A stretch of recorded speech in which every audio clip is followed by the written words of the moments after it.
Hi everyone! In this video, we want to discuss the emergency contraception after an unprotected sex or intercourse. We can have the emergency contraception with levonorgestrel or Plan B as its brand name. How should we use levonorgestrel? It has two dosing schedules.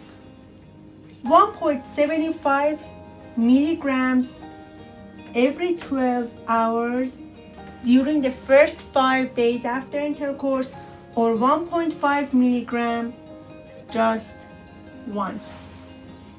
With this approach, we can prevent pregnancy after an unprotected intercourse. The main point to remember is that the best efficacy achieves during the first 5 days after intercourse.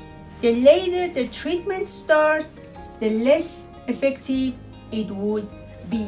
So, take-home messages: during the first 5 days after intercourse, these dosing schedules can be used to prevent pregnancy after an unprotected intercourse or sex.